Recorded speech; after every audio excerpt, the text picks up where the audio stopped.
Kleer PVC does not have to be painted to retain its limited lifetime warranty. If you choose to paint it to complement other trim colors, use a 100% acrylic latex paint. Proper preparation is a key to good paint adhesion. This column section is being prepared for an acrylic spray paint finishes. Surfaces have to be clean, free of dirt, oils, contaminants, sanded smooth, and wiped down prior to paint application. The column was painted with an HVLP spray gun. However, airless spray, rollers, or brushes can be used just as effectively. Here the installer uses a small scrap of PVC held flat against the trim to install the plug flush with the surface.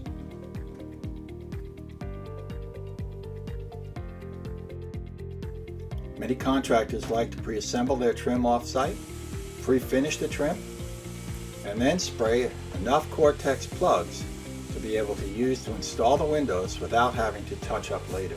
PVC will have the same appearance as painted wood, without the threat of wood rot, decay, or peeling paint due to moisture problems. Perfect solution to eliminate higher maintenance trim products.